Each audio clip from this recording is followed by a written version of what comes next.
할렐루야. 하나님께서 오늘도 우리에게 거룩하고 복된 주일을 허락해 주셨습니다. 하나님께서 우리에게 이런 주일을 허락해 주시면 세상 가운데에서 참으로 하나님 없이 살아가다가 문득 우리의 삶의 주인인 의미가 무엇인지 알지 못하고 헤매이는 우리 연약한 인생들을 하나님 품 안에 다시 한번 불러주시고 하나님 주시는 놀라운 은혜와 평안으로 우리를 채워주시고 우리에게 기쁨과 평안을 주시고자 오늘 이 자리에 우리를 불러주신 줄로 믿습니다. 하나님의 선하심을 맛보아 아시고 하나님 앞에서 참으로 우리 모든 삶의 문제가 해결이 되고 하나님 주시는 기쁨과 강건함과 평안이 우리의 삶에 넘치는 귀한 시간 되시기를 원하셔서 우리 함께 하나님 앞에 이러한 복을 주시라고 하나님 우리의 예배 가운데 임재하시고 홀로 주제가 되어주시라고 함께 기도로 나아가시겠습니다. 다같이 기도하십니다. 거룩하신 하나님 아버지, 내가 사랑하는 감사를 드립니다. 오늘도 거룩하고 복된 주의를 주 앞에 드리게 하기 위하여 사랑하는 주의 백성들 주의 이름으로 불러주시는 감사를 드립니다. 오늘도 아버지 마음을 활짝 열고 우리 주님을 우리의 넘치심에 모시고 주님께서 우리에게 주시고자 하시는 하늘의 신령한 영원한 변하지 않는 복을 우리가 받아 누리기를 원합니다. 하나님 앞에 단독자로 모두가 서서 하나님만을 높이고 하나님만을 기뻐하며 하나님과의 인격적이고 친밀한 교제가 있을 수 있도록 만남이 있을 수 있도록 우리를 도와주시옵소서. 주님께서만 우리의 예배의 주인이 되십니다. 우리의 삶의 주인이 되십니다. 주님 안에 참된 만족이 있습니다. 주님 안에 참된 평안이 있습니다. 우리의 소망이 우리의 영원한 기업이 되십니다. 주님, 우리 이 모습 이대로 받아주시고 주님께서만 이 예배의 주인 되어주시고 다시 간절히 원하는데 우리 찬양 받아주시고 하나님 은혜 베풀어 주시옵소서.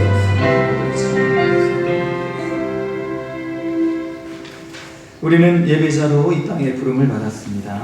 우리는 예배자입니다. 어느 곳에서든지 우리 하나님 앞에 예배자로 서기를 바라며 함께 찬양으로 나아가시겠습니다.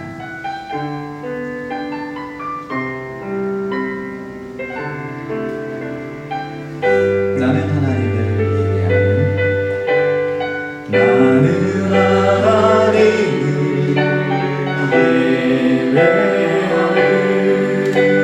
예배하는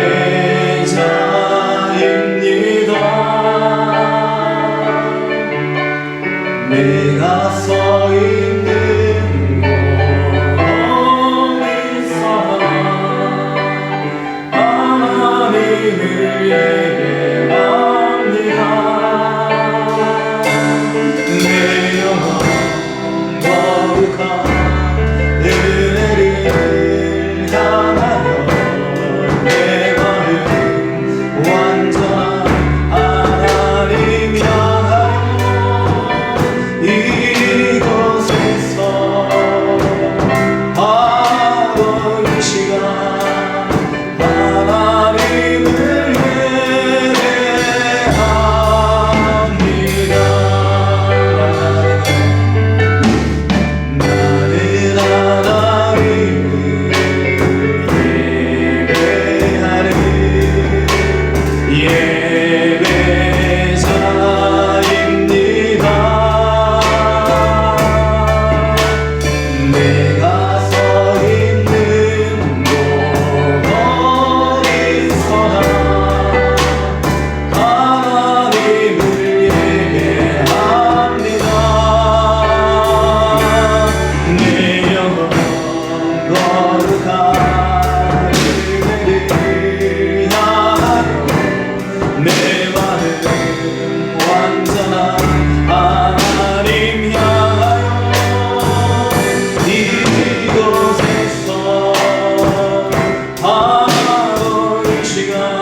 우리 예수 그리스도 오늘도 살아계셔서 우리를 다스리고 우리를 통치하시고 계시는 줄 믿습니다. 예수 살아계신 주, 무덤이 계신 예수, 우리 함께 기쁨으로 찬양드리겠습니다.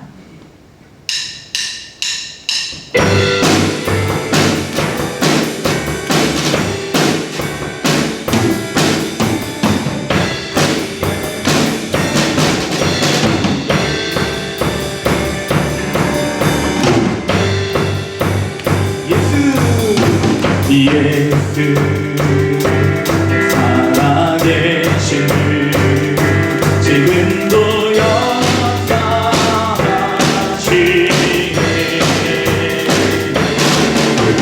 주를 이기신 주 사망 권세 물리치셨네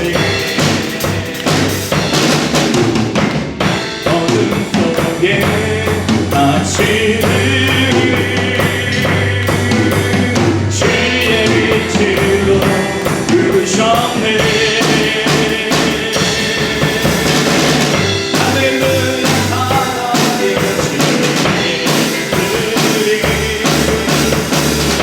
예수님 그와도 비교할 수 없네 할렐루야 부활하신 믿으냐 나 영원히 주 찬양하리 예수 살아계신 계신 주 모든 것 다스리시네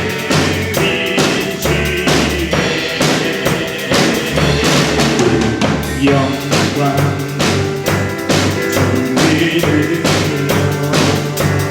다시 사신 주를 어둠 속에 아침을 주의 빛으로 부르셨네 할렐루야 살아계신 예수님 그것도 비교할 수 없네 할렐루야 부활하신 믿으냐 나 영원히 주 찬양 할렐루야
영원토록 다스리시네 예수 사랑 성공하고 사랑과 샘물러 예수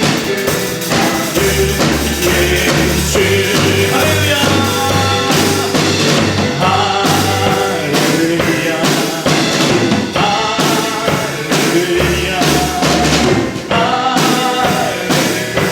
영광의 찬양 한 번 더 할렐루야 할렐루야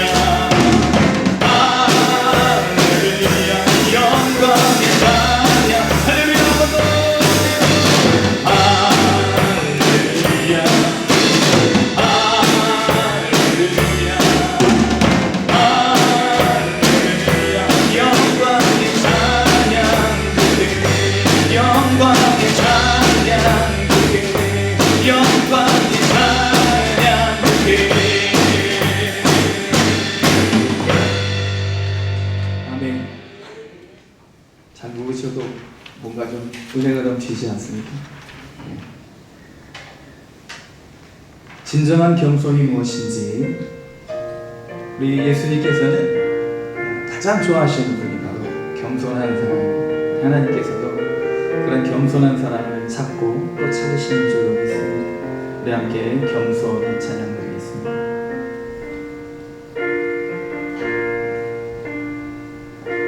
슬픔 속에서도 울지 않는 것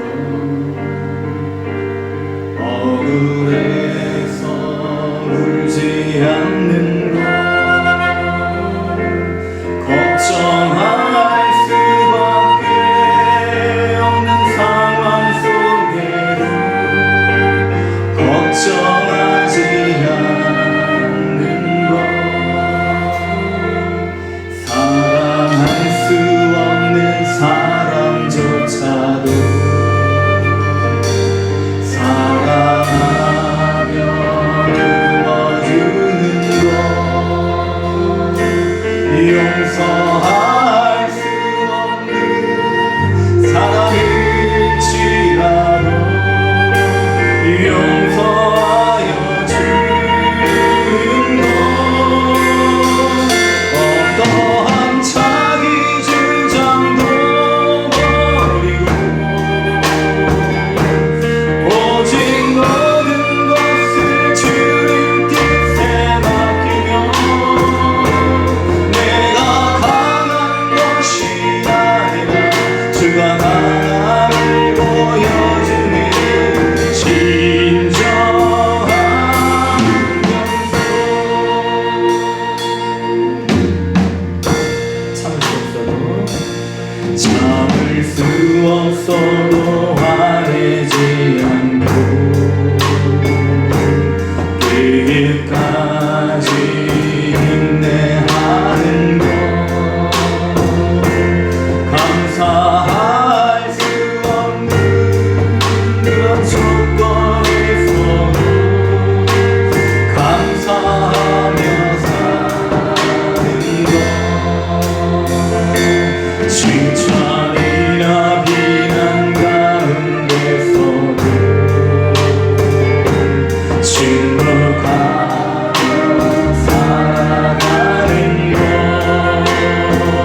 주가 강함을 보여주니 진정한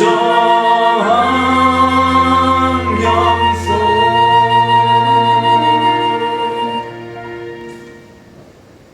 지금까지 살아오시며 가장 잘한 일이 무엇인가를 우리가 예수를 주로 모신 것이 가장 잘한 일, 가장 복된 일이 됨을 고백하며 살아가시는 저 여러분이 되기를 원합니다. 나는 주를 섬기는 것에 후회가 없습니다.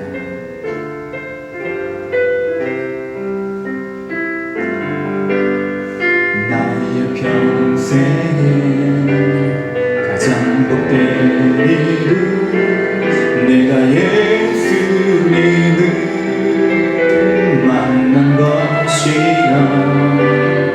나의 평생에 가장 잘한 일은 내가 예수님을 주로 섬긴 것이라.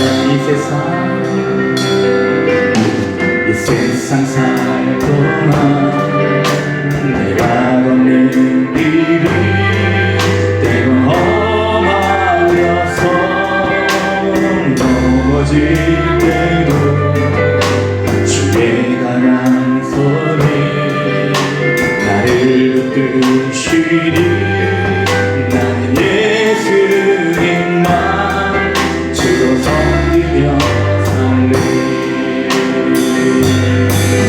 나는 주 섬기는 것에 후회가 없습니다. 내가 걸어온 모든 시간 다 주의 은혜니 내가 걸어간 모든 날도 주만 섬기며 살리. 오직 예수 이름 부르며 살아가리라.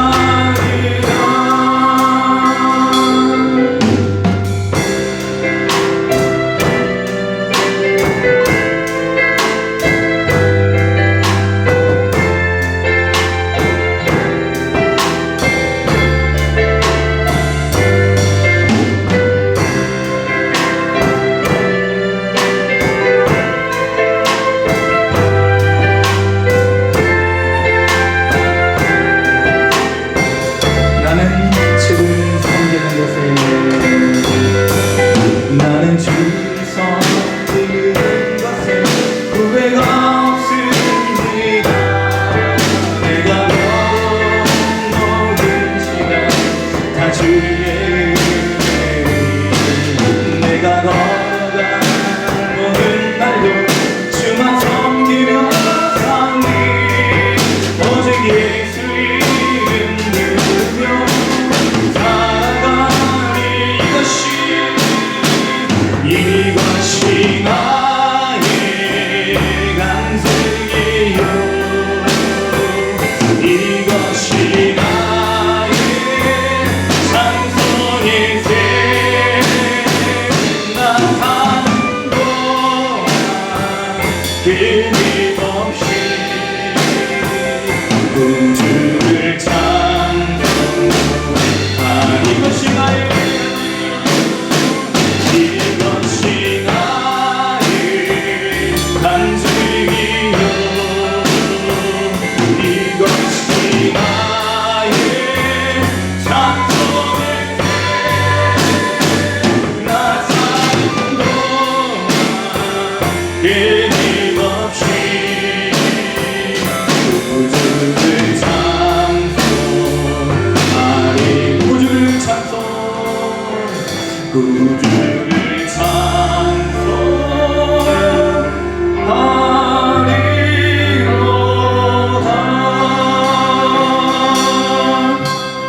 우리 주하게 맞춰서 함께 기도하시겠습니다. 하나님, 우리가 찬양을 하나님께 드릴지라도 우리의 마음의 중심에 고백이 진실함이 없다면 이 찬양은 헛된 외침이 되고 말 것입니다. 하나님, 오늘 드린 찬양, 이 가사의 고백이 우리의 삶으로 나타날 수 있도록 주의 역사해 주시옵소서. 이 세상 살 동안 주의 은혜를 힘입어 모든 삶 속에서 주님만을 높이고 내가 강한 것이 아니라 주가 강함을 드러내며 우리의 입술로나 행함으로나 우리가 이 세상 살 동안 가장 잘한 일이 예수를 주로 섬긴 것, 가장 복된 일이 바로 예수님을 주로 섬긴 것임을 날마다 증거하며 살아갈 수 있는 삶을 살게 해달라고 우리 한번 기도하시고 회중을 대표하여 김보라 집사님 기도 인도하시겠습니다. 다 같이 합심하여 기도하십니다. 거룩하신 하나님 아버지, 하나님 날마다 슬픔과 억울함과 참을 수 없는 화와 그리고 여러 가지 감사할 수 없는 조건 속에서라도 우리는 감사하고 사랑하고 용서하며 살아갈 수 있는 겸손한 믿음의 사람들 되기를 원합니다. 하나님께서 찾으시는 사람은 바로 겸손한 사람인 줄 믿습니다. 내가 강한 것이 아니라 하나님이 강함을 나타내며 살아가는 우리의 삶이 될 수 있도록 인도하여 주시옵소서. 우리의 삶 속에 날마다 후회와 그리고 여러 가지 삶의 연민이 따라올지라도 우리는 아버지 하나님 그 모든 우리의 연약함 속에서라도 우리 하나님을 주로 섬긴 예수를 구주로 모신 것이 우리의 능력이요 우리의 가장 잘한 일이요 가장 복된 일임을 날마다 고백하며 증거하며 살아가는 우리의 삶이 될 수 있도록 인도하여 주시옵소서. 이러한 예배자의 삶을 통하여 하나님께만 영광을 올려드리고 하나님만이 기뻐하시는 삶은 하나님의 우리의 목적이 되는 삶을 살아갈 수 있도록 인도하여 주시옵소서. 오늘도 이 귀한 예배의 시간을 통하여 우리의 모습을 주님 받아주시고 하나님 우리의 모든 찬양과 기도와 우리의 예배드림이 진정으로 주 앞에 드려지는 아름다운 제사가 되게 하여 주시옵소서. 우리의 삶을 사는 동안 끊임없이 주님만을 찬양하기를 원하고 우리의 삶을 예배의 주인 되시는 예수님의 이름으로 기도합니다. 지금까지 우리를 인도하시고 도와주시는 에베네셀의 하나님, 어느새 폭염과 장마로 힘들었던 시기가 지나가고 가을의 문턱에 서서 8월 마지막 주일 예배를 온 성도들이 기쁨 가운데 드리게 하시니 감사합니다. 하나님께서 창조하신 세상 속에서 주님만이 유일한 구원자, 우리 아버지 되심을 고백하며 모든 영광과 찬양을 올려드립니다. 목마른 사슴이 시냇물을 찾듯이 지금 우리가 이 시간에 주님을 찾고 갈망하오니 지금 이곳에 임재하여 주시고 우리가 드리는 이 예배를 통하여 우리 마음 안에 하나님 아버지의 참 평화가 넘쳐 흐르도록 은총 내려 주시옵소서. 주님께서는 저희를 사랑하시어 가장 좋은 길로 인도하시고 이끌어 주셨는데 부족하고 연약한 우리들은 그 은혜를 잊고 자신의 욕심대로 헛된 것을 쫓으며 살아갈 때가 많았음을 고백합니다. 이 시간 주님 앞에 겸손히 엎드리오니 어리석고 연약한 저희들을 불쌍히 여기시고 우리의 모든 죄와 허물을 주님의 십자가의 보혈로 용서하여 주시옵소서. 성령으로 충만하게 하사 우리 안에 있는 모든 거짓과 옛사람의 관습을 벗어버리고 오직 하나님 아버지 한 분만으로 인해 참된 기쁨과 소망을 누리며 살게 하옵소서.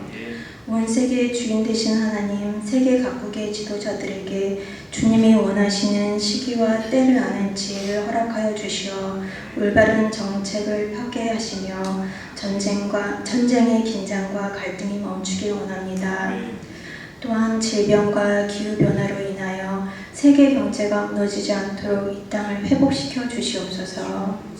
이곳에 우리 동문교회를 세우시고 지금까지 인도해 주신 하나님 아버지, 우리 교회와 온 성도들이 하나님 사역에 동참하게 하심을 감사드립니다.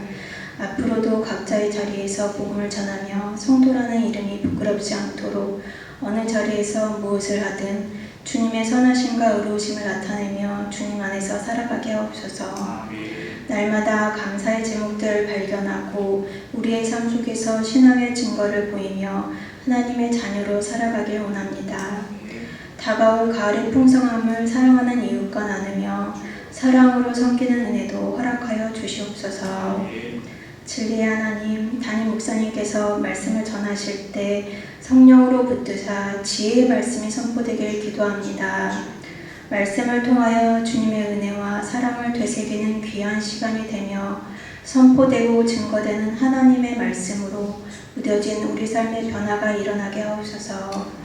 기도하고 간구하는 모두에게 치유받고 응답받는 역사가 이루어지길 원합니다. 찬양 중에 함께 하시고 우리의 간절한 기도에 응답해 주시며 성령님께서 우리 예배를 인도하여 주심을 믿습니다. 우리의 구원자 되신 예수님의 이름으로 기도드립니다. 아멘.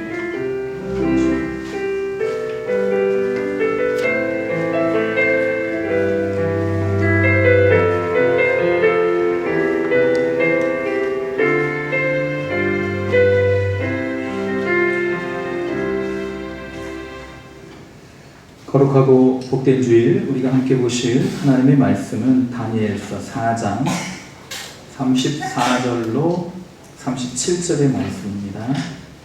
제가 가진 성경 구약성경 1240면 다니엘서 4장 34절로 37절의 말씀입니다.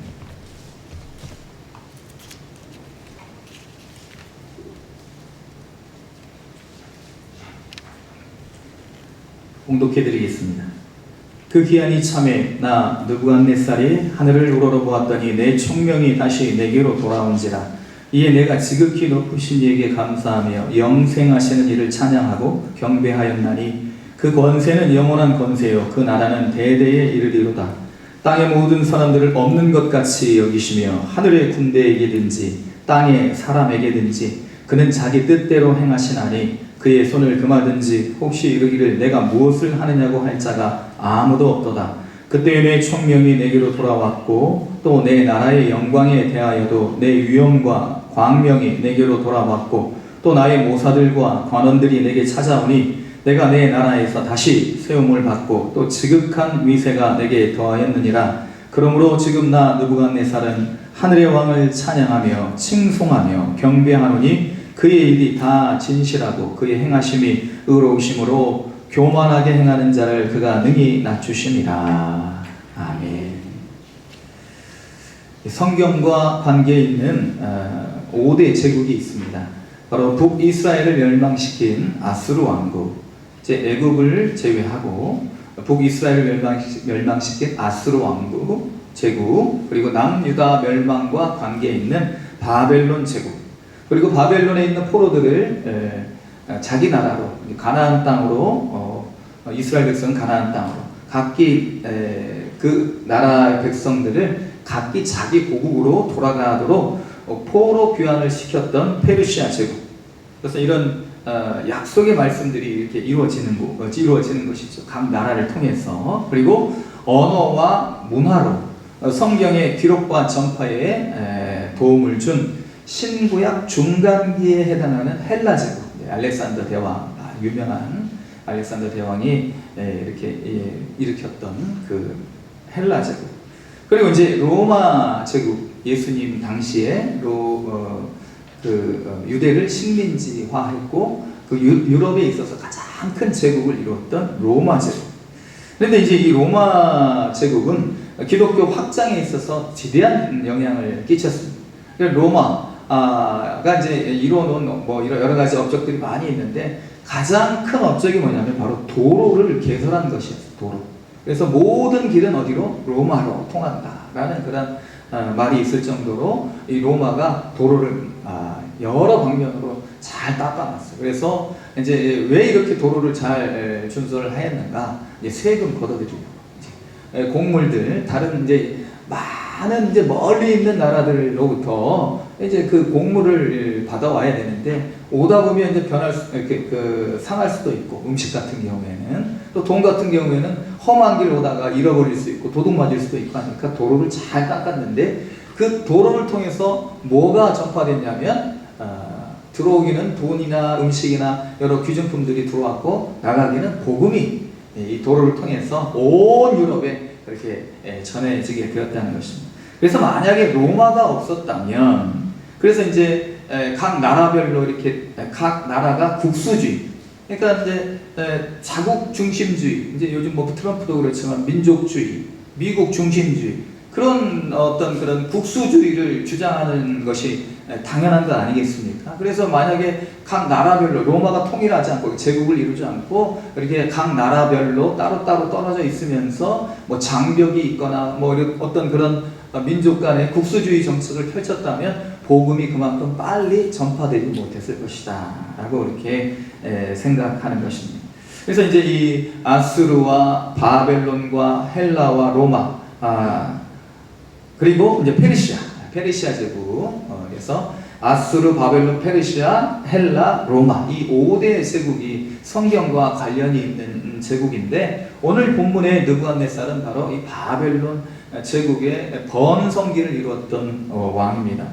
바벨론 제국이 이제 남유다를 멸망시키고 아수르도 멸망시키고 애국과의 전쟁에서도 이기고 그렇게 해서 이제 영토가 엄청 넓어지게 되었는데 이 바벨론 제국의 그 지속 기간이 72년밖에 안 되는 거예요.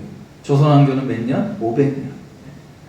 그래서 우리가 이제 그런 데 있어서 또 자부심을 갖지만 그러나 이제 그 넓은 영토를 가지고 그렇게 이제 있으면서도 72년밖에 지속되지가 못했다는 거예요.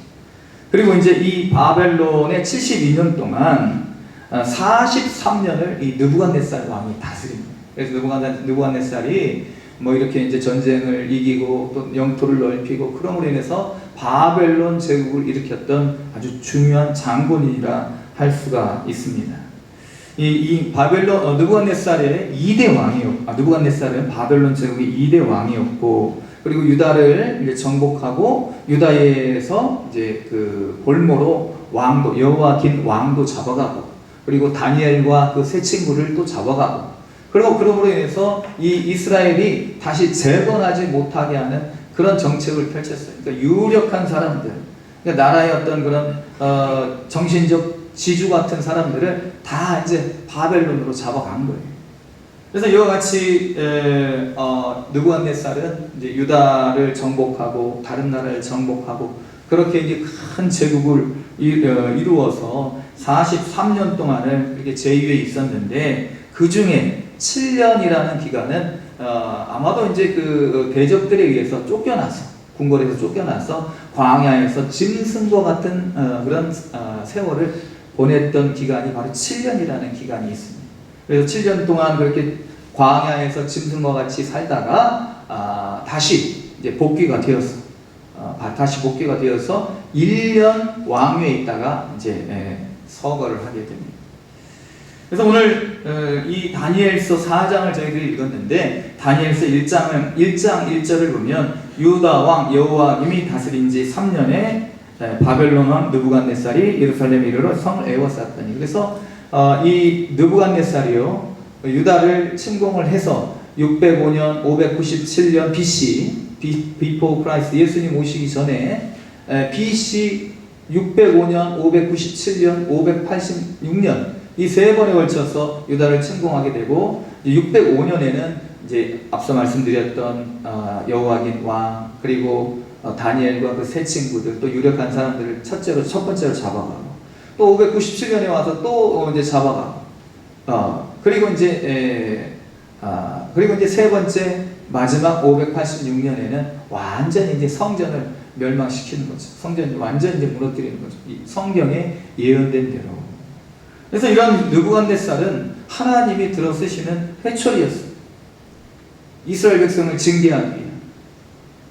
그래서 오늘 본문은 이러한 느부갓네살이 이렇게 유다를 정복하고 그리고 완전히 파괴한 뒤에 그리고 이제 이 느부갓네살이 이제 제위에 있다가 한 이제 571년 경에 그렇게 이제 일어난 사건이라는 것입니다. 586년 이제 지나고 나서 이제 자기가 이제 그렇게 이제 세운 제국을 바라보면서 자기 만족에 가득 차 있을 때 그때 이제 일어났던 일이라는 거죠. 그래서 앞서 말씀드린 바와 같이 571년경에 큰 병이 들어서 이제 쫓겨나게 되고 이제 대적들에 의해서 그리고 7년 동안 이제 궁궐 밖에서 광야에서 그렇게 있다가 BC 563년경에 병에서 이제 치유되고 그리고 다시 복귀되고 그리고 약 1년 동안 통치한 후에 사망을 하게 됩니다. 그래서 오늘 말씀 이전에 우리가 이제 4장 34절부터 읽었는데 34절 이전에 보면 30절 말씀에 보면 나 왕이 말하 이르되 이제 자기가 세운 제국을 보고 이렇게 이야기를 하는 거예요. 이 큰 바벨론은 내가 능력과 권세로 건설하여 나의 도성으로 삼고 이것으로 내 위엄과 영광을 나타낸 것이 아니냐. 그렇게 이제 자기가 이런 업적들을 자기 스스로 막 자랑을 하는 거예요. 보면서 이제 자기 스스로 이제 도취되어 있는 것입니다. 그럴 때에 하늘에서 음성이 들리게 됩니다. 31절. 이 말이 아직도 나 왕의 입에 있을 때에 하늘에서 소리가 내려 이르되 느부갓네살 왕아 내게 말하노니 나라의 왕위가 내게서 떠났느니라. 32절. 내가 사람에게서 쫓겨나서 들짐승과 함께 살면서 소처럼 풀을 먹을 것이요 이와 같이 7대를 지내서 지극히 높으시니가 사람의 나라를 다스리시며 자기의 뜻대로 그것을 누구에게든지 주시는 줄을 알기까지 이르리라 하더라. 이 나라가 내 힘으로 세운 나라가 아니구나. 하늘의 주제가 되시는구나. 이 온 세상과 역사와 그리고 주권을 통치하시는 다스리시는 분이 계시구나. 그것을 알 때까지 7년 동안을 이렇게 짐승과 같은 생활을 하게 한다는 것입니다. 바로 그때 33절 이 일이 느부갓네살에게 응함으로 내가 사람에게 쫓겨나서 소처럼 풀을 먹으며 몸이 하늘 이슬에 젖고 머리털이 독수리 털과 같이 자랐고 손톱은 새 발톱과 되었더니 그래서 오늘 본문에 그 기한이 차참해 나 느부갓네살이 하늘을 우러러 보았더니 이렇게 이제 본문이 시작하고 있는 것입니다. 오늘 본문을 통해서 우리가 몇 가지 하나님께서 우리에게 주시는 교훈을 살펴보고자 합니다. 오늘 우리가 첫 번째 살펴봐야 할 교훈은 하나님께서는요 이방 사람을 통해서 하나님 역사를 이루어 가신다는 것입니다. 택한 민족, 유력한 어떤 하나님 잘 믿는 사람을 통해서만 하나님 역사를 이루어 가시는 것이 아니라 하나님을 잘 안 믿는 사람, 하나님 아직 잘 모르는 사람을 통해서도 하나님은 역사를 이루어 가신다는 것입니다. 느부갓네살은 이방 사람이었죠. 그러나 북이스라엘과 남유다가 하나님의 택한 백성임에도 불구하고 하나님을 섬기지 않아요. 하나님을 왕으로 모시지 않아요. 그래서 다른 우상을 하나님 앞에 세우고 자신의 욕심을 하나님의 뜻보다도 먼저 앞세우고 그렇게 정의와 공의가 완전히 무너지니까 하나님께서는 느부갓네살이라는 그러한 회초리 심판의 도구를 통해서 이스라엘을 징계하시는 것입니다. 그러나 이러한 징계는 이스라엘을 미워하고 진멸시키기 위함이 아니라 이스라엘을 회개케 하고 이스라엘을 하나님 섬기는 백성으로 돌아오게 하시려는 복을 주시기 위해서 하나님께서 이러한 징계를 주시는 것입니다. 히브리서 12장 8절 징계는 다 받는 것이오늘 너에게 없으면 사생자의 친아들이 아니니라. 그러나 우리가 이런 하나님의 섭리를 잘 알지 못하고 깨닫지 못하면 질문을 할 수밖에 없어요. 질문. 그래서 하박국과 같이 질문을 하는 거죠. 느부갓네살이라는 이스라엘 백성들이 볼 때는 적대국이고 그리고 하나님을 모르는 이방인이 이스라엘을 쳐들어와서 이스라엘을 정복하고 성전을 파괴하는 거예요.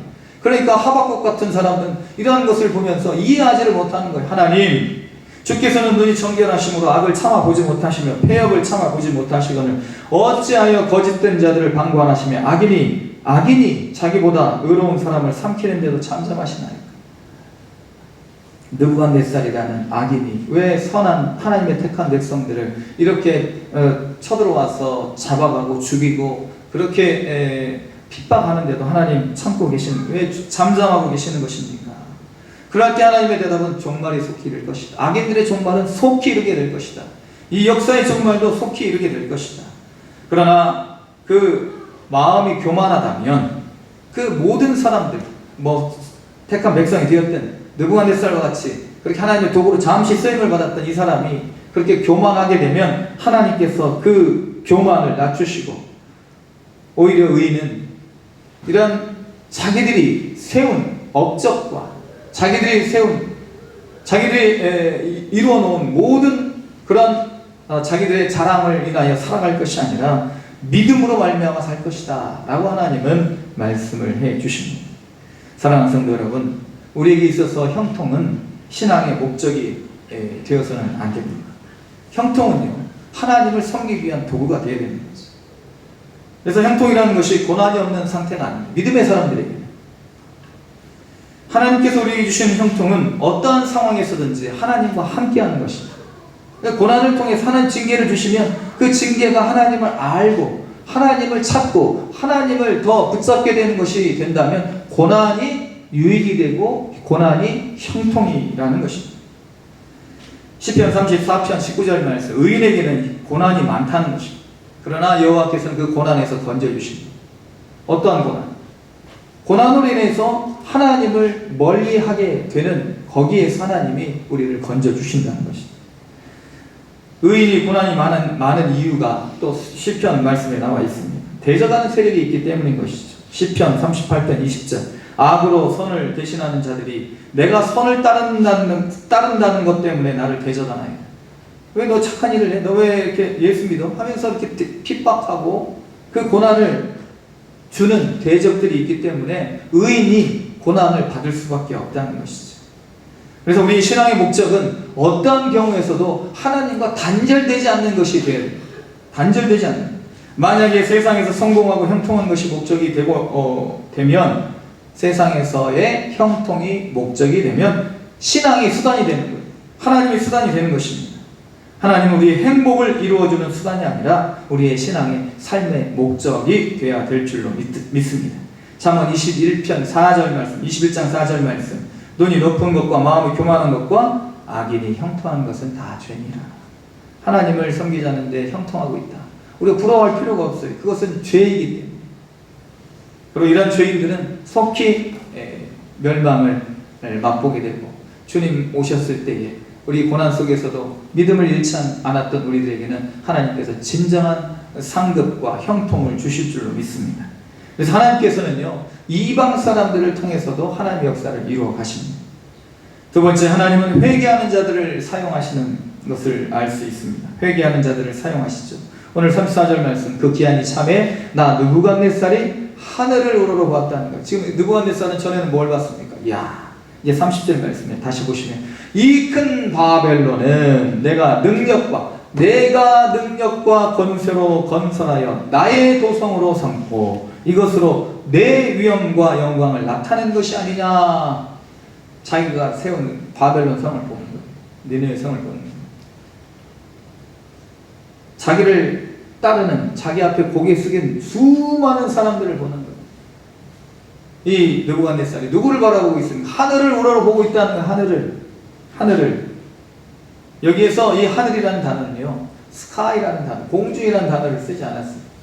헤븐이라는 단어를 쓰고 있습니다. 하나님의 나라, 천국을 바라봤다는 거예요. 야, 하늘 아래 모든 것들이 다 똑같다는 것입니다. 큰 자나 작은 자나 하나님 아래에서는 다 똑같은 존재라는 것입니다. 그래서 자기가 세운 제국과 자기가 건설한 성읍을 바라보는 그 시선이 하나님께로 향하여지게 되었습니다. 사랑하는 성도 여러분, 우리가 땅의 것들만 바라보면 하늘을 바라볼 수가 없어요. 하늘을 일주일 동안 몇 번 바라보시면, 요즘은 이제 밤에, 저녁 무렵에 이 노을이 약간씩 이렇게 좀 아름답게 비치니까 그런 하늘을 바라보실 수 있겠지만 그 하늘을 창조하신 하나님의 나라, 하나님을 바라볼 수 있는 우리가 되어야 될 줄로 믿습니다. 하늘을 바라볼 때 느부갓네살에게 총명이 돌아와요. 총명. 그래서 이 영어 성경에는요, mind understand라고 해요. understanding, mind understanding. 그러니까 자기에 대한 이해가 이제 생기게 돼요. 내가 누군가, 확실한, 이제 자기가 누군가를 확실히 알게 되었다는 거예요. 자신이 나라를 세운 것이 아니라 하나님이 이 나라를 세워주신 것임을 알게 되었다는 거예요. 내 제국이 아니고 하나님이 이스라엘을 심판하시기 위해서 나를 잠깐 동안 사용하셨고, 그런 하나님의 뜻을 이루기 위해서 큰 제국이라는 그런 도구를 나에게 맡겨주셨다 라고 그렇게 알게 되었습니다. 지극히 높으신 분이, 나보다 더 높으신 분이 있음을 알게 되었고, 그리고 그 하나님을 인정하고 감사하며 영생하시는 그분을 찬양하고, 그분의 권세가 영원한 권세요, 그 나라는 대대에 이른다는 것을 알게 되었습니다.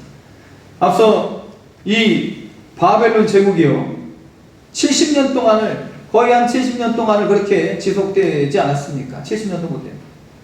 그리고 이제 이 느부갓네살도요 34년 동안 왕에 있었지만 7년 동안 쫓겨났다가 다시 이제 복귀되어 가지고 오늘 이렇게 말씀을 보는 이 본문 속에서 느부갓네살 왕이 다시 복위가 되었는데 그것도 1년을 못 채우고 이제 죽고 마는 거예요. 그러고 보니 영원한 나라가 바로 하나님의 나라예요. 영원한 권세가 바로 하나님의 권세인 것을 알게 되었다는 것입니다. 자신이 세운 제국은 72년 만에 사라지게 되지만 하나님의 나라는 영원함을 알게 됩니다. 빌 게이츠 지난주에도 말씀을 드렸지만 이제 뭐 유퀴즈라는 그런 예능 프로그램에 나와서 이제 대담을 하죠. 그래서 이제 2045년까지 270조 자신의 재산 99%를 사회에 환원하겠다. 아이들의 그 설사병으로 죽는 아이들의 죽음을 방지하기 위해서, 예방하기 위해서. 그런데 이제 자신의 재산을 다 쓰겠다는 것입니다. 그래서 이 빌 게이츠에게 있어서 젊음을 유지하는 비결은 바로 호기심이라는 거예요. 질문, 항상 질문한다는 거예요. 항상. 그래서 이제 우리도 질문을 해야 되겠죠. 하나님의 뜻이 어디에 있습니까? 하나님께서 이러한 상황을 통해서 내게 원하시는 것이 무엇입니까? 그리고 이제 빌 게이츠의 또 이런 인터뷰 중에서 또 제가 또 좀 약간 좀 의미 있게 들었던 것이 바로 자기는 죽을 때 부자로 살다가 죽었다는 이야기를 듣지 않는 것이 목적이라고 합니다. 부자로 살다가 이 사람은 부자로 살다가 죽었다. 그 기사가 신문에 쓰여지지 않게 자신의 기사로 쓰여지지 않게 하는 것이 자신의 지금 목적이라는 것입니다. 또 하나 이제 빌 게이츠는요. 이렇게 이제 이제 MC들이 이제 유재석과 조세호가 참 이제 대단하십니다. 참 훌륭하십니다. 막 이렇게 칭찬을 하니까 이제 빌 게이츠가 하는 말이 운이 좋았다. 그렇게 계속해서 운이 좋았다 이야기를 합니다. 운이 좋았다는 거죠. 좋은 부모님을 만났고. 그래서 어머니, 빌 게이츠의 어머니가요. 이 빌 게이츠에게 성경 말씀을 들려준 거예요. 어떤 말씀? 많이 맡은 자에게는 많이 달라 할 것이다. 그러니까 이걸 바꾸어서 많은 권세를 누릴수록 많은 기득권을 가질수록 많은 사회적 책임을 가져야 된다는 거예요. 그래서 자기가 이제 많이 어떤 그런 부모님으로부터 지식을 이제 전수받고 또 부모님들로부터 신앙을 전수받고 그리고 이제 여러 모든 좋은 사람들 동료들을 통해서 이제 마이크로소프트를 이제 창업하고 그리고 이제 지금 이제 우리가 지금은 바뀌었지만 예전에 계속해서 그 세계 제1위의 부자가 바로 빌 게이츠 아니었습니까? 그래서 이런 빌 게이츠는 그렇게 세계 제1위의 갑부였음에도 불구하고 옆에 이제 그 MC들이 자꾸 대단합니다, 훌륭합니다 하는데 아니 운이 좋았습니다. 좋은 사람들이 내게 있었습니다. 라고 그렇게 이야기를 하는 것입니다. 사랑하는 성도 여러분, 우리의 삶도 하나님의 은혜 없이는 살 수 없음을 우리는 깨달아야 될 줄로 믿습니다. 하늘을 바라볼 때 이걸 깨닫게 되는 거예요. 내 삶은 얼마나 짧은가? 내가 가지고 있는 이 권세는 얼마나 하찮은 것인가? 내가 누리고 있는 이 행복이라는 것이 하나님 나라에서 누리는 행복과 얼마나 초라한 것인가? 하고 그렇게 우리가 알게 돼야 된다는 것입니다. 어디를 볼 때? 하나님 나라를 볼 때 우리의 존재를 비로소 알게 된다는 것입니다. 오늘 느부갓네살은요 하늘을 우러러 보았더니 총명이 돌아왔다는 거예요. 바라옵기는 우리도 이런 총명이 나가지 말고 늘 머물러 있기를 주님의 이름으로 축복을 드립니다. 총명하신 분들 되시기를 축복을 드립니다. 그래서 우리 느부갓네살은 그와 같이 하나님 나라를 바라보았습니다. 회개하는 사람도 하나님 앞에 섰습니다. 세 번째, 오늘 말씀을 통해서 우리가 알 수 있는 것은 하나님은요 하나님 뜻대로 모든 것을 행하십니다. 하나님 뜻대로 모든 것을 행하시는 거예요. 이제 제가 이제 그 동영상 이제 보는 것 중에 이제 잘 믿고 잘 사는 법, 잘 살고 잘 믿고 잘 사는 법, 잘 믿고 잘 살아야죠. 그래서 그 김기성 목사님 몇 번 말씀을 드렸는데 이제 거기에 이제 한 부분에서 나오는 이야기입니다. 데이비드 브룩스라는 이제 미국의 저널리스트 겸 작가가 있다고 합니다. 이 사람이 쓴 책이 바로 이제 두 번째 산이라는 책이 있다고 해요. 두 번째 산. 그래서 이 책에 나오는 한 부분인데, 개인주의가 심화된 사회일수록 닥쳐오는 4가지 위기가 있다고 합니다. 개인주의. 우리 이 사회가 왜 행복하지 못한가? 생각해 볼 때 예전에는 돈도 없었고 또 뭐 여러 가지 불편한 것이 많았음에도 불구하고 지금보다 불행하다고 장담할 수가 없다는 거예요. 오히려 예전에 그렇게 가난하면서도 그렇게 공동체에 어울려 사는 그런 시절이 더 행복했다라고 이렇게 주장을 하는 것입니다. 그래서 공동체가 무너질수록 사람들은 불행하게 살 수밖에 없고 위기에 봉착할 수밖에 없는데, 이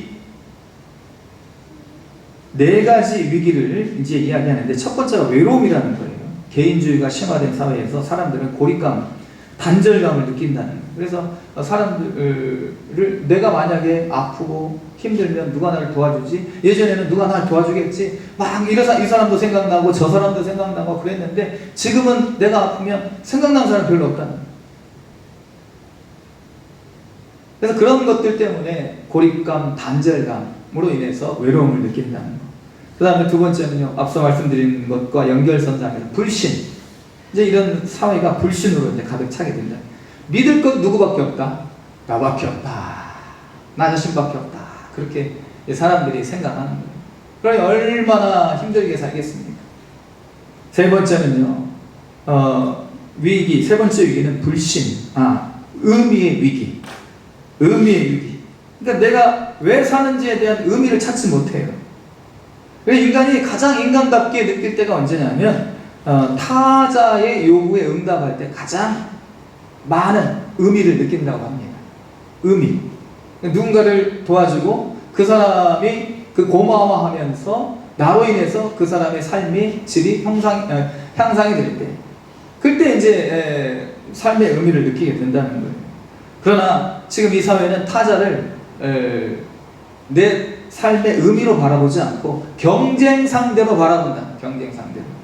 장폴 사르트르 죽을 때 그렇게 아주 험악하게 죽었던 그 사람, 돌아갈 고향이 없었다고 어떤 기자가 그 마지막 죽음을 평가했던 그 사람, 장폴 사르트르가 이런 말을 했다고 합니다. 타자는 나에게 지옥이다. 다른 사람이 지옥이라는 거예요. 그러니까 우리 지금 이 시대에 있어서 가장 힘든 것이 뭐냐? 그냥 빌 게이츠에게 물어본 거예요. 가장 힘든 것이 무엇입니까? 지금까지 경영하면서 살아오면서 가장 힘든 것이 무엇입니까? 물어보니까 빌 게이츠가 뭐라고 하냐면 인간관계. 사람들과의 관계에 있어서 그것이 제일 힘들었다는 거예요. 어떠십니까? 우리 이 시대에 왜 인간관계가 힘들어야 됩니까? 타인의 시선을 너무 의식하고, 이제 이 김기성 목사님의 이야기에 의하면 하나님의 큰 서사 속에 우리를 위치시키지 못할 때 우리는 의미의 위기를 느낄 수밖에 없다는 것입니다. 하나님의 서사, 그러니까 서사가 뭐 역사죠. 하나님의 창조로부터 예수 그리스도의 재림, 이 하나님의 서사 속에 우리는 한 부분이라는 거예요. 그러니까 단절되어 있는 게 아니라 창조로부터 그 마지막 재림, 그 다음에 영원까지 우리의 삶에 연결되어 있다는 거예요.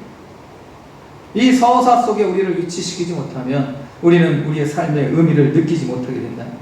그냥 던져진 존재, 저번에도 말씀을 드렸지만 우연히 존재할 때 우리는 의미를 찾을 수가 없습니다. 목적이 있고 하나님의 계획과 섭리가 우리 삶 속에 존재하는 줄로 믿습니다. 맥락이 없는 단편적인 삶은요, 의미가 없어요. 그냥 한 세상 살다가 한 500년 살고 싶은데 그 한 500년도 못 채워가지고 한탄하며 살다가 그냥 의미 없이 사라지는 것입니다. 그래서 외로움과 불신, 의미의 위기, 이런 것들이 생기게 되고, 그 마지막으로는 이제 소속의 위기가 생긴다는 거예요. 부족주의, 소속의 위기. 그래서 이렇게 어디에 거하니까 어떤 집단에 속하고 싶지만, 그러나 그 집단에 대한 두려움, 그리고 여기에서 내가 상처받을 거에 대한 그런 공포감, 이런 것들 때문에 속하지 못하고 그렇게 떠돌아 혼자 이렇게 살아가고 있지만 혼자 살아가는 존재가 아니기 때문에 늘 상처, 외로움 속에서 두려움 속에서 살아가면 누가 손을 내미냐면 이단 사이비가 손을 내미는 거예요. 그래서 어제도 이렇게 쭉 올라오다 보니까 에코브라 쪽에서 올라오다 보니까 토요일인데 아침 9시도 안 됐는데 사람들이 정장을 딱 입고 부부가 한 손에는 가방 들고 열심히 어디를 들어가요. 보니까 어디예요? 옛날 한국은행 하나님의 교회로 쏙 들어가는 것이에요. 아니 저 안상홍 사람이 교주가 되어 있는 저곳에, 그리고 지금 이제 안상홍 죽으니까 그 안상홍의 영이 장길자에게 왔다 해서 어머니 하나님을 이렇게 주장하는 그 이단 사입이 왜 사람들이 빠질까? 청년들은 왜 신천지에 그렇게 많이 찾아갈까? 이 아픈 마음, 외로움을 달래주기 때문에 그런 거예요. 힘들지, 어렵지, 청년이니까 아프지 하면서 이렇게. 우리 교회가 좀 더 따뜻한 곳이 돼야 됩니다. 전에도 말씀드렸죠. 환대하는 공동체가 되어야 된다는 거예요. 새로운 사람이 오시면 반갑습니다. 잘 오셨습니다. 함께 하나님 나라 백성으로서 함께 가족이 되셨으니 참으로 너무나 기쁘고 반갑습니다. 우리가 또 사회 속에서 그런 사람들이 되어야 되지 않겠습니까? 우리 그리스도인들이 따뜻한 사람, 친절한 사람이 되어야 돼요. 그래서 초대교회에서 기독교인들을 별명이 있었다는 거 아니겠습니까? 기독교인들 별명, 크리스천, 그러니까 그리스도를 따르는 사람들 외에 별명이 있었어요. 친절한 사람들, 별명이 친절한 사람들이었어요. 우리는 친절하십니까? 그래서 이런 어떤 위기를 갖게 되는데, 이런 모든 그 개인주의를 심화시키는 세력, 그 주범이 누구냐? 사탄이라는 사탄. 사탄이요, 자꾸 우리에게 너는 신이야, 다른 사람 없이도 너는 얼마든지 잘 살 수 있어, 그걸 주장하는 거 아니겠습니까? 그래서 선악과를 주면서 사탄이 하와에게 한 말이 무엇입니까? 이것을 먹으면 하나님과 같이 될 수 있어. 그래서 지난주에 말씀드렸던 바와 같이 모든 사람을 다 신으로 만드는 거예요. 다원주의화 시키는 것입니다. 예수도 신이고 부처도 신이고 다 신이다. 그래서 이런 개인주의를 심화시킬 때 우리는 하나님의 뜻을 따르지 않게 됩니다. 내 뜻대로 살아가는 거예요. 하나님의 뜻을 따를 필요가 없는 거예요. 내가 신인데.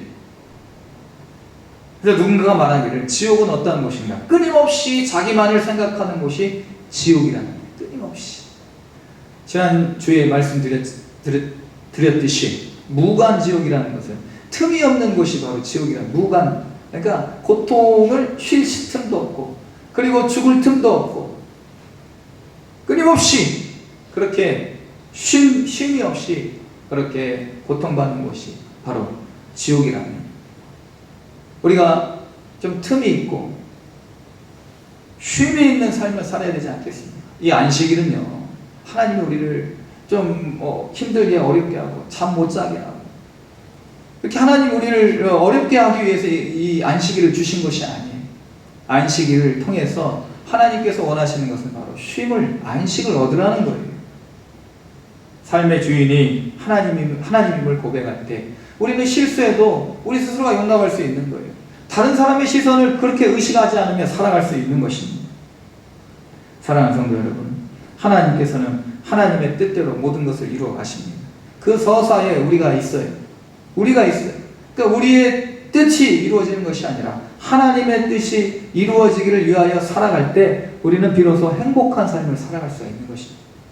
나 자신의 삶이 아닌 이 역사 속에서, 역사의 한 부분으로서 하나님의 구속사의 한 부분을 이루어가는 그러한 조각으로 살아가게 될 때 우리는 비로소 참으로 의미 있는 삶을 살아갈 수가 있게 된다는 것입니다. 하나님께서는 이러한 우리의 뜻대로 이 세상을 움직이시는 분이 아니라 하나님의 뜻대로 이 세상을 움직이시는 창조주이시며 이 역사를 기록하시는 창작자이십니다. 그럴 때에 우리에게 필요한 것은 뭐냐면 하나님을 다 이해할 수 없다 할지라도 하나님을 이해할 수 없는 부분조차도 우리가 받아들이는 것입니다. 모름을 안고 살아가는 것이 필요하다는 거예요. 하나님의 뜻대로 하나님이 모든 것을 이루어 간다는 것을 우리가 안다면 우리가 모르는 것도 안고 살아가야 돼요. 설명할 수 없는 것은 설명할 수 없는 것으로 남겨둬야 돼요. 우리가 다 모든 것을 알고 있지 않아요. 모든 것을 다 알고 있다고 생각할 때 우리는 하나님의 뜻에 순종할 수가 없습니다. 왜냐하면 하나님의 뜻을 내가 알아야 되는데 이걸 모르기 때문에 이해할 수 없는 일들이 있을 때 우리는 이 빙점 미우라 아야코 아시죠? 미우라 아야코 빙점에서 이 미우라 아야코가 자신에게 불치의 병이 들었을 때 그때에 하나님 앞에 고백한 것이 있습니다. 하나님, 당신은 언제나 옳으십니다. 오늘 느부갓네살은 알았어요.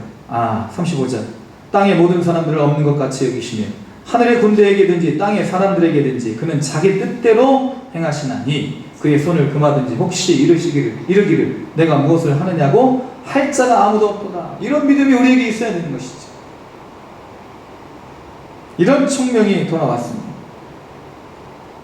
하나님은 하나님 뜻대로 모든 것을 이루어 가십니다. 마지막으로 하나님은 겸손한 자들을 높이십니다. 이제 나라를 빼앗기고 그렇게 짐승처럼 쫓겨다니다가 7년이 지났는데 이 내 나라가 아니었구나. 내가 영원히 사는 존재가 아니었구나. 내 힘으로 이 모든 것을 이룬 것이 아니었구나 깨달았을 때 36절 거기 보시니까 모사와 관원들이 내게로 찾아왔다.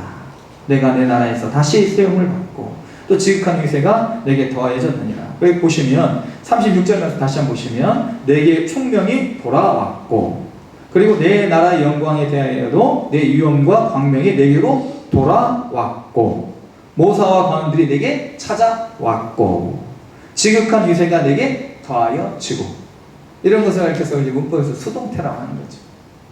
내가 능동적으로 이루은 것이 아니라 나갔다가 돌아오는 거예요. 이 총명도 내 것이 아니고 모사와 관원들 내가 신하로 부렸던 이 사람들도 내 것이 아니었는데 이제는 이 사람들이 다시 내게로 돌아갔다는 거예요. 그리고 지극한 위세 이것도 내 것이 아니라는 것을 알게 되었습니다. 그래서 우리는 이러한 느부갓네살의 겸손을 우리가 우리의 삶 속에 적용하고 본받아야 될 줄로 믿습니다. 말씀을 정리하고자 합니다. 하나님이 하시는 일들은요 다 진실하고 의로운 줄로 믿습니다. 교만한 자를 낮추시고 겸손한 자를 높이시는 하나님은요 공평하시고 공정하신 분이십니다. 우리는 하나님께서 쓰고 계시는 그 구원의 역사 서사의 일부분입니다. 단절되어 있지 않아요. 하나님과 단절되어 있지 않다는 거예요. 우리가 맡은 자리에서 우리의 주어진 시간과 역할에 충실하게 감당하시면서 하나님께서 우리를 통해서 내려가시는 구원의 역사의 한 페이지를 함께 장식하시는 저 여러분이 되시기를 주님의 이름으로 축원을 드립니다. 기도하시겠습니다. 거룩하신 하나님 아버지, 역사의 주인이신 하나님, 느부갓네살의 이러한 교만을 낮추시고 그의 회개와 겸손을 통하여 다시 그를 높이시는 하나님.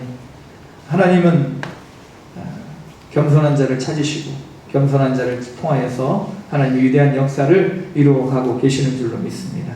우리의 삶 속에서 하나님의 역사를 우리 스스로가 우리 삶을 통하여 써 내려가는 하나님의 동역자요 하나님의 도구가 될 수 있도록 우리를 사용하여 주시옵소서. 역사의 주인이신 예수님의 이름으로 기도드립니다. 아멘.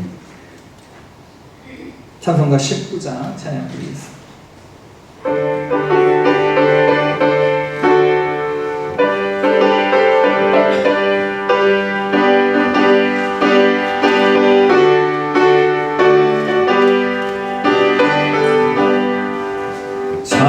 찬송하는 소리 있어 서럽게 떠나도다. 하늘 아버지의 이름 거룩하시도다. 세상 사람 찬양하자. 거룩하신 하나님께 할렐루야 할렐루야 할렐루야 아멘. 하나님의 나라 권세 영원토록 있도다. 하나님의 영광 나라 거룩하도다. 하늘 보좌 계신 주님 세상 주관하시도다. 할렐루야 할렐루야 할렐루야 아멘. 하나님의 크신 섭리 그 뜻대로 되도다. 우리 아버지의 뜻은 거룩하도다. 주여 속히 임하셔서 기쁜 날을 주옵소서. 할렐루야 할렐루야 할렐루야 아멘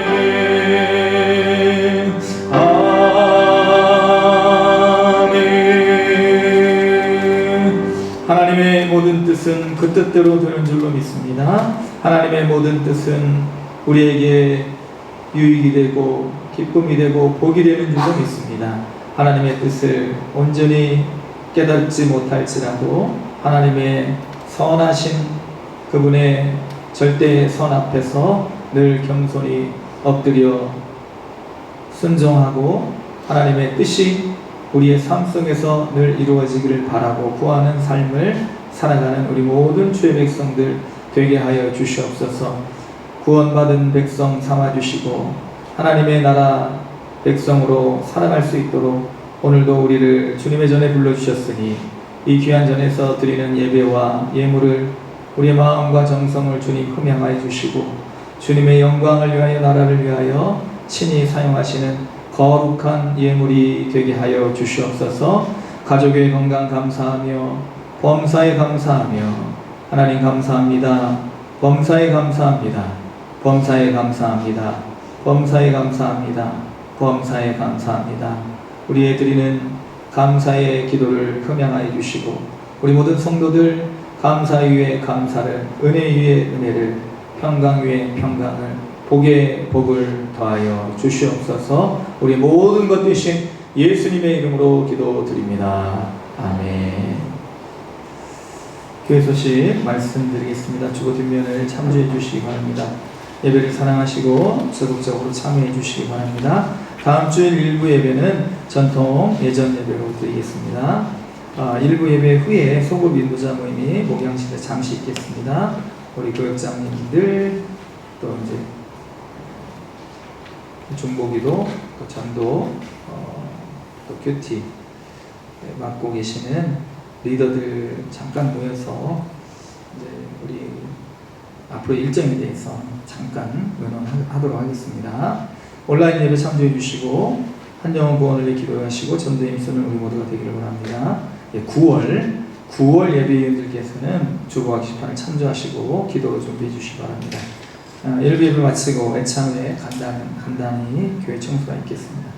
우리 옆에 계신 분들, 앞에 계신 분들 바라보시면서 성도 인사 나누겠습니다. 하나님 당신을 사랑하십니다. 사랑하십니다.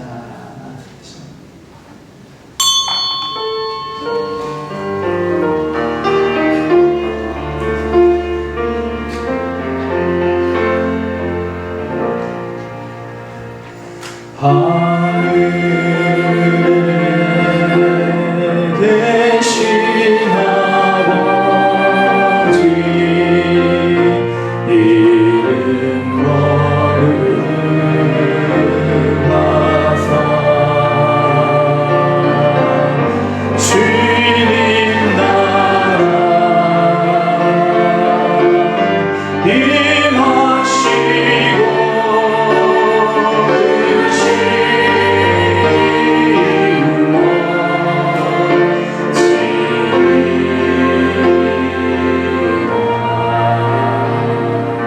이명할 양식 주시고 우리들의 큰 죄 가로삼시고 또 시험에 드시고 악에서 구원하소서. 되게 주의 나라 주의 권세 주의 영광 영원히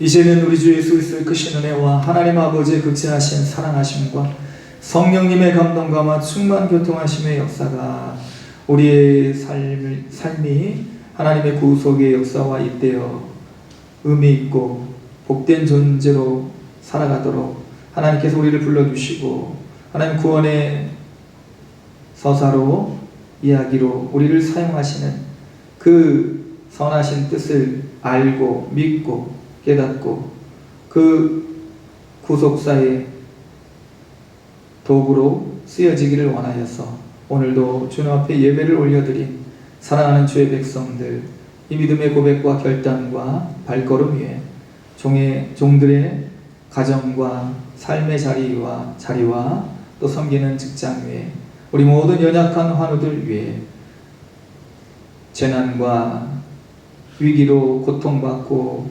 슬퍼하는 세계 모든 열방의 연약한 자들 위해 지금부터 영원토록 함께 계시기를 간절히 축원하옵나이다. 아멘.